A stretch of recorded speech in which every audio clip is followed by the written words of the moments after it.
तो देखिए, जैसा कि अब हम अगली हेडिंग पढ़ने वाले हैं, जो है हमारा किसी वृत्ताकार कुंडली के कारण चुंबकीय क्षेत्र, उसके अक्ष पर और उसके केंद्र पर। तो हम वृत्ताकार कुंडली के कारण जब हम चुंबकीय क्षेत्र ज्ञात करते हैं तो उससे पहले हमें ये ज्ञात होना चाहिए फ्लेमिंग के बाएं हाथ का नियम, दाएं हाथ का नियम, और मैक्सवेल के दाएं हाथ का नियम, दाएं हाथ की हथेली का नियम। ये सब आप लोग कक्षा 10 में पढ़ चुके हो। 10वीं कक्षा में ये सब पढ़ चुके हो, इसके बारे में जानकारी होगी, और अगर नहीं भी होगी तो एक बार बुक ओपन करके देख लीजिएगा फिजिक्स का। और इसके आगे जो है वो दिया गया है कि वृत्ताकार कुंडली के कारण चुंबकीय क्षेत्र। सबसे पहला टॉपिक आज जो हम पढ़ाने वाले हैं वो है हमारा कि वृत्ताकार कुंडली के केंद्र पर चुंबकीय क्षेत्र, यानी उसके केंद्र पर चुंबकीय क्षेत्र कैसा होता है, यही आप लोगों को पढ़ना है। तो सबसे पहले ये ध्यान दीजिएगा कि जब कोई वृत्ताकार कुंडली है तो कुंडली कैसे बनी होगी, और उसमें जब धारा प्रवाहित किया जाता होगा तो कैसे प्रवाहित होता होगा, और धारा के कारण जो चुंबकीय क्षेत्र उत्पन्न होता होगा वह किस प्रकार से होता होगा। तो इन सारे आइडियाज़ आप लोगों के दिमाग में बन गए होंगे फिगर जैसा, कि जब फ्लेमिंग के बाएं हाथ का नियम, मैक्सवेल के दाएं हाथ का नियम, दाएं हाथ की हथेली का नियम, ये सब आप पढ़ चुके हो तो आप लोग आसानी से इसे समझ सकते हैं। तो देखिए क्या होता है कि जैसे मैं सबसे पहले क्या करता हूँ, एक वृत्ताकार कुंडली ले लेता हूँ, अब कोई तार लेता हूँ, उसी को मोड़ देता हूँ, बन गया वृत्ताकार कुंडली, यही बन गया हमारा। ठीक है, ये हो गया हमारा वृत्ताकार कुंडली। अब यहाँ पर इस कुंडली को क्या करते हैं, ये पूरी तरफ पैक है, इसको थोड़ा सा ओपन कर देते हैं, और ओपन करने के बाद इसमें एक तरफ से धारा को भेजते हैं और एक तरफ से धारा प्राप्त होती है, इस प्रकार से ये बन गया। अब यहाँ से हम धारा को भेजते हैं और यहाँ से धारा प्राप्त होती है।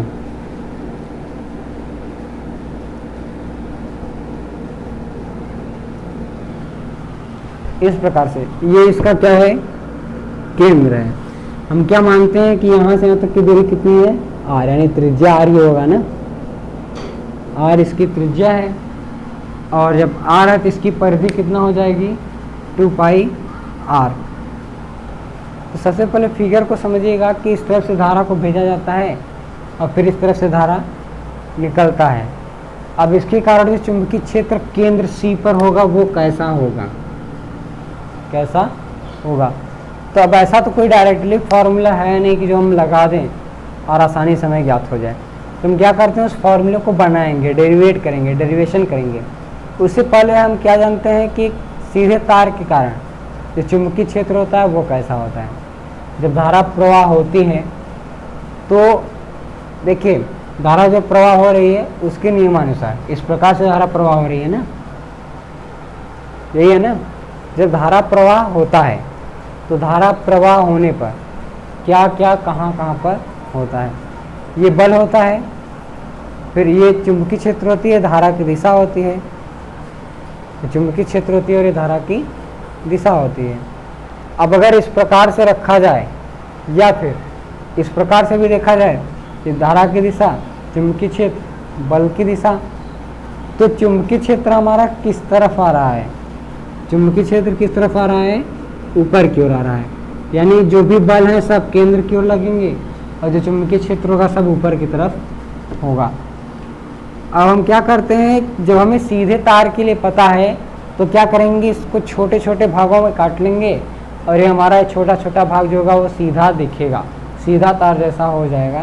तो छोटे छोटे भागों से जो चुंबकीय क्षेत्र उत्पन्न होगा उसको ज्ञात कर लेंगे, और ज्ञात करने के बाद सभी के द्वारा जो चुंबकीय क्षेत्र ज्ञात हुआ है उसी को जोड़ देंगे तो हमें जो रिजल्ट प्राप्त होगा वही हमारा होगा कि वृत्ताकार कुंडली के केंद्र पर चुंबकीय क्षेत्र, यही है।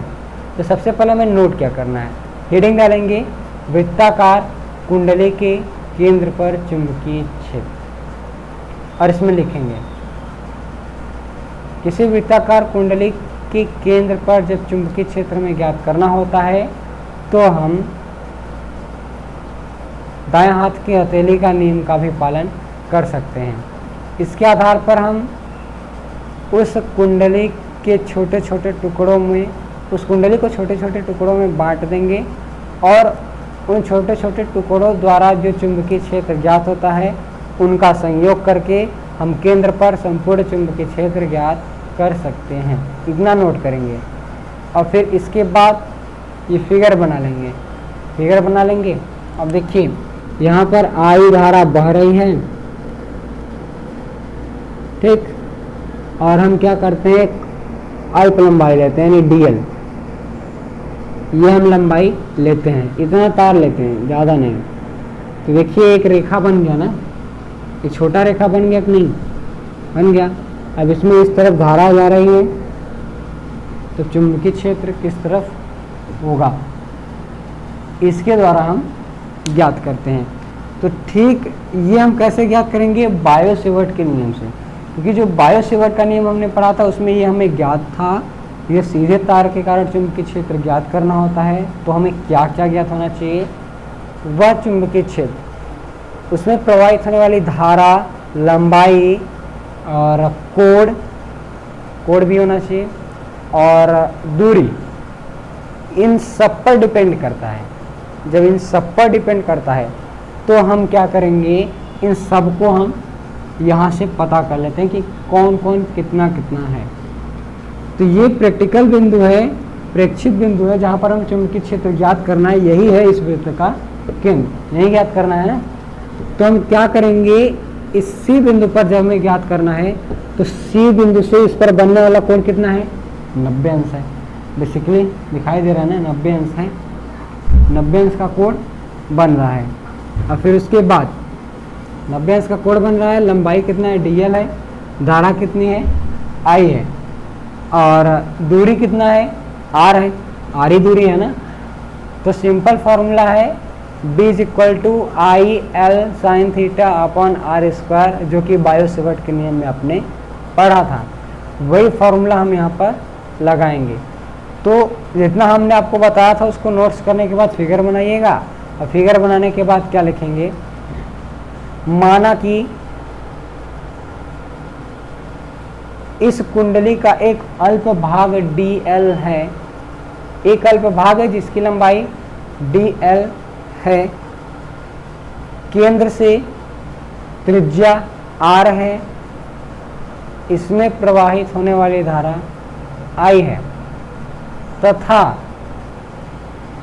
केंद्र को उस अल्प भाग से मिलाने वाली रेखा के बीच कोण, मिलाने वाली रेखा द्वारा आंतरिक कोण, मिलाने वाली रेखा द्वारा आंतरिक कोण 90 अंश है, क्योंकि यहाँ पर कितना कोण बनेगा, अगर इसको मिला दिया जाए ऐसे तो 90 अंश बनेगा, 90 अंश है। अतः बायो-सेवर्ट के नियमानुसार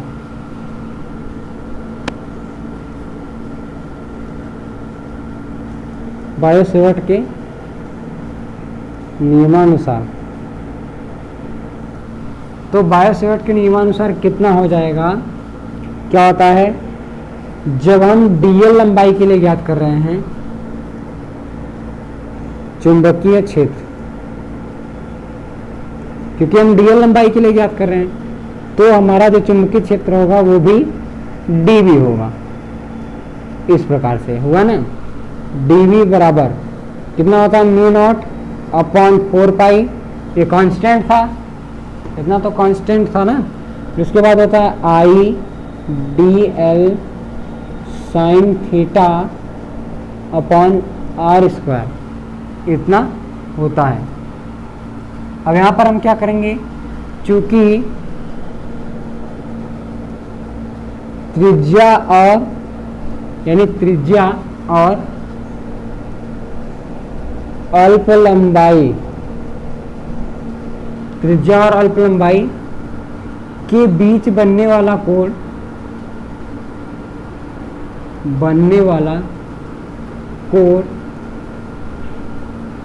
कितना है हमारा, 90 अंश है, थीटा 90 अंश है, 90 अंश है ना। अतः चुंबकीय क्षेत्र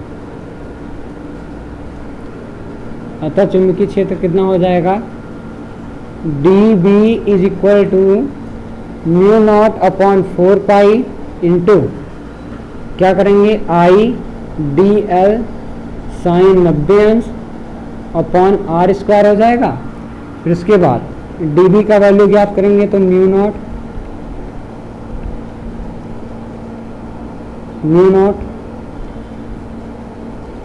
अपॉन 4 पाई आई डी एल साइन 90 अंश का मान 1 होता है अपॉन आर स्क्वायर। चूंकि यह एक अल्प भाग के कारण चुंबकीय क्षेत्र है ना, यह एक अल्प भाग के कारण चुंबकीय क्षेत्र है। अगर हम संपूर्ण कुंडली की बात करें तो हमें जोड़ना होगा, अगर हम संपूर्ण कुंडली की बात करें तो हमें जोड़ना होगा। तो लिखते हैं चूंकि यह अल्प लंबाई के लिए चुंबकीय क्षेत्र है,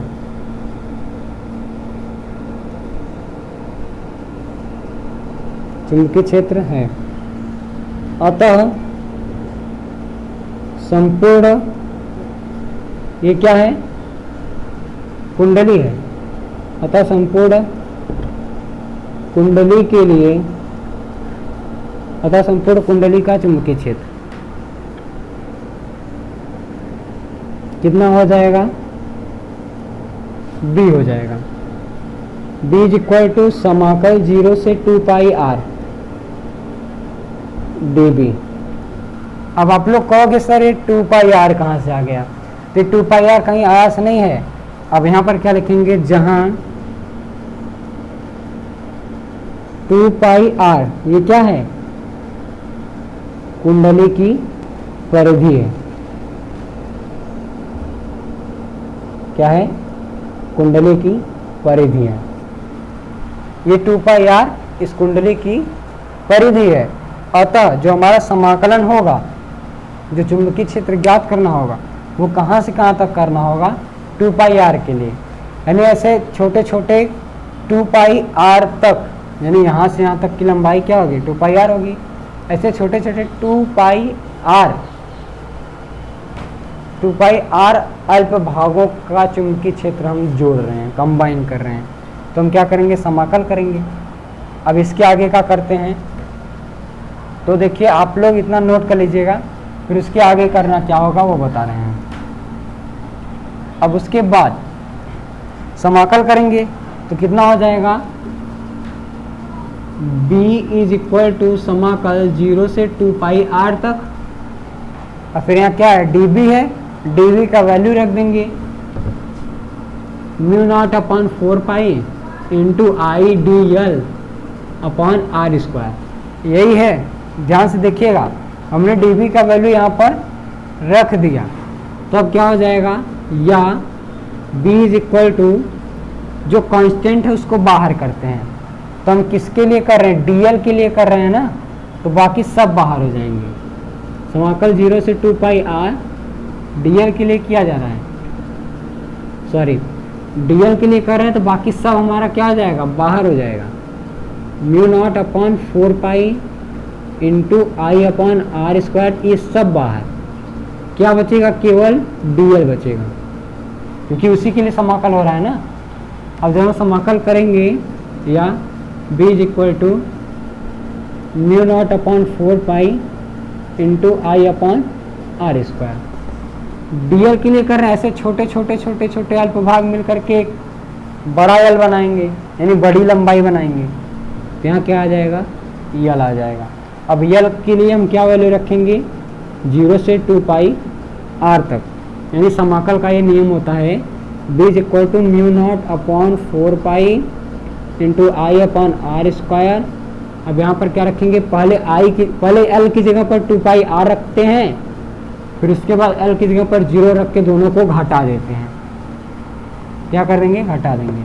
अब क्या आएगा, अतः b is equal to mu naught upon 4 pi into I upon R square. अब 2 पाई आर में से 0 जब सब्ट्रैक्ट होगा तो 2 पाई आर ही आएगा, यही आएगा ना। अब यहाँ आर स्क्वायर है, यहाँ आर है, तो हम क्या लिख सकते हैं, या B is equal to mu naught upon 4 pi upon R into R square है और यहाँ पर क्या है 2 पाई आर है, तो एक आर से एक आर हमारा कैंसिल हो जाएगा, तो जो बचेगा वो क्या हो जाएगा, अतः चुंबकीय क्षेत्र कितना हो जाएगा, B is equal to mu naught upon 4 pi into, sorry यहाँ पर देखिएगा थोड़ा सा मैंने जल्दबाजी कर दिया, पाई से पाई भी कैंसिल होगा और 2 से 4 भी कैंसिल होगा, तो क्या बचेगा, म्यू नॉट अपॉन 2 2 जा 4, 2 बचेगा, यहाँ पर आई रहेगा, पाई भी कट गया, आर भी कट गया, 2 भी कट गया, आई अपॉन आर रहेगा।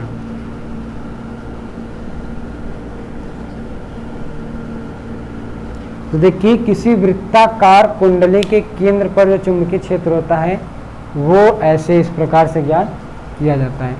यहाँ पर mu naught upon 2 into I upon R हो गया, तो इस प्रकार से इसको सॉल्व किया जाएगा। ठीक, इसे आप नोट कर लीजिए कि पूरा डेरिवेशन अच्छे से तैयार कीजिए और मन लगा करके फिजिक्स पढ़िए, बाकी का अगले वीडियो में। और तब तक कि जो भी आपके पास बुक है, चाहे वो एनसीईआरटी का हो, पुरानी बुक हो, अगर एनसीईआरटी का है तो भी अच्छा है, और अगर पुरानी बुक है तो और भी अच्छा है, क्योंकि उसमें एक्सप्लेन करके दिया है, बोर मत होइएगा। और फिर उसके बाद आपको क्या करना है कि डेली का डेली जो मैं पढ़ाया हूँ उसको भी, और उसके आगे के 1-2 हेडिंग भी प्रिपेयर कर लिया करिए डेली, ताकि जो मैं अगला वीडियो दिखाऊँ आपको, जो अगला टॉपिक मैं आपको पढ़ाने जाऊँ, अगर वो आप एक बार पढ़े रहोगे तो आपका वो रिपीट होगा, और अगर रिपीट होगा तो आप अच्छे तरीके से पढ़ दोगे। ठीक है, और फेयर कॉपी आप लोगों का कंप्लीट रहना चाहिए, पूरा नोट्स कंप्लीट रहना चाहिए। धन्यवाद।